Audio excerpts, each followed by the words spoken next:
በስመ አብ ወወልድ ወመንፈስ ቅዱስ አሐዱ አምላክ አሜን። አንድ አምላክ በሆነ በአብ በወልድ በመንፈስ ቅዱስ ስም እናምናለን። ይህ ገድል የሰማዕቱ የቅዱስ መርቆሬዎስ ነው። ጸሎቱና በረከቱ በአገራችን በኢትዮጵያ በሕዝበ ክርስቲያን ሁሉ ላይ ለዘላለሙ አድሮ ይኑር አሜን። በሮሜ ንጉሥ በዳኪዎስ ዘመን ፒሉፓዴር የሚባል ሕፃን ተወለደ። ትርጓሜውም መርቆሬዎስ ማለት ነው። የአባቱ ስም አሮስ የአያቱ ስም ስዲሮስ ይባላል። ሁለቱም እምነት የሌላቸው አውሬ አዳኞች ነበሩ። ያደኑትንም እንደያዙ ለንጉሶቹ ለመኳንንቶቹና ለመሳፍንቶቹ ይወስዳሉ። እነርሱም ዋጋቸውን ይከፍሏቸዋል። ከዕለታት አንድ ቀንም ሁለት የአውሬ መልክ ያላቸው ሰዎች ከሩቅ አገር መጥተው ወደ ተጠመደው ወጥመድ ደረሱ። ያን ጊዜ ዶል ጮኸ።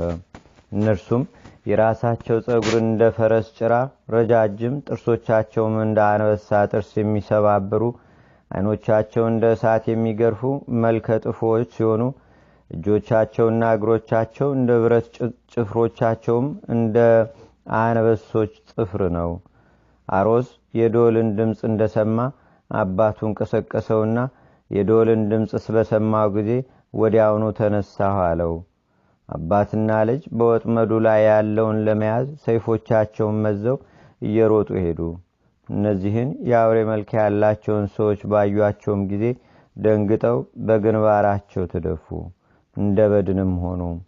እነዚህ የአውሬ መልክ ያላቸው ሰዎች ስዲሮስ የተባለ አባቱን ይዘው ስጋውን በሉት። ዳግመኛም ልጁን አሮስን ይዘው ሊበሉት ፈለጉ።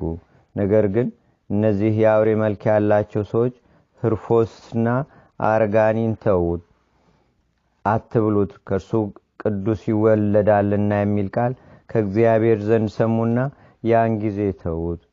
ጌታችን ሆይ ተነስ፣ ካሁን ጀምሮ በአንተ ላይ ክፉ ነገር አንሰራም፣ በአንተ ላይ መጥፎ ነገርም እንዳናደርግ እግዚአብሔር አዞናልና ተነስ፣ አትፍራ አሉት።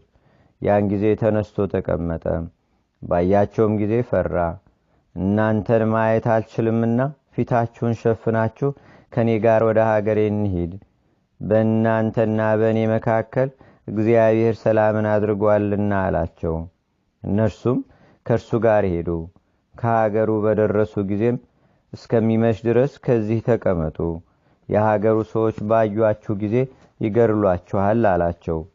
እነዚህ የአውሬ መልክ ያላቸው ሰዎችም ጌታችን ሆይ